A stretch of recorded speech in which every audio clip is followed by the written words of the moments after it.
religion. Hip-hop has no color. Hip-hop has no gender. Hip-hop has no nationality. Hip-hop has transcended all these things because it brings black, white, Asian, Latino, Christian, Jewish, Muslim, atheist people together. And we start to realize we have more in common than we do apart. And we start to demand more from our government. And we realize that it is not the people who should fear their government. It is the government who should fear the right of the people.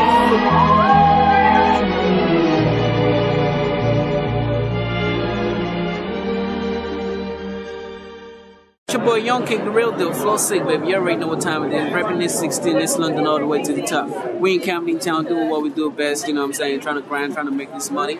You know, I'm just myself, and they hit the 8 all the time, but I don't really give a damn. You know, I'm gonna do my thing till I die. Trying to get to the top, trying to be myself. Got my new single, Bounce Like That. Check it out on kickdavid.com, you know what I'm saying? Cheer! Holla.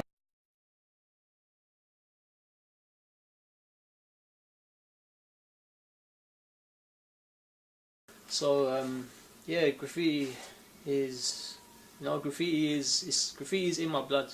I would say it's like a virus. You know, it's something that once it like infects you, if it really takes hold of you, if it really gets into you, you know, graffiti culture in the way that I was explaining it, you know, it becomes a part of you. It's something that it doesn't let go of you. It takes hold of you. You take hold of it. It becomes a part of you. You know, your everyday life. Or it did for me growing up, and I would say a lot of people that I know, you know, my kind of generation, because I can't speak necessarily for the younger generation and their experience. I can give what I see it as, but you know, it becomes you, and you never leave it. You know, it's always in your blood. You want to write on something. It's a way. It's an escape for me. Graffiti and music for me growing up were an escape. You know, from my late teens onwards, became an escape. You know, in fact, someone that knew me. Sometimes I would seem really restless and frustrated, and it was kind of like someone said to you even recently that maybe you need to go and paint, or you need to make some music. You know, you need to do something like that, and it's true.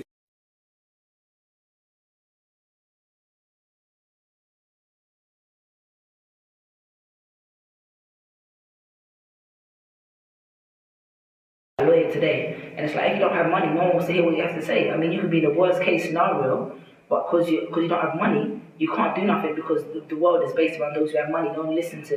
And when you look like a lot of us do and come from a certain demographic, it's like they always prejudge you. Whereas with hip hop, we get to say exactly what we feel, and people listen. You know what I mean? That's the only time they want to listen to us, and we get to hear our voice out to millions or whatever, and we actually communicate a message. So I think it's vital for people who don't have money and people who are in our situations to be able to communicate. That's the only medium we get our voice heard. So I think it's essential.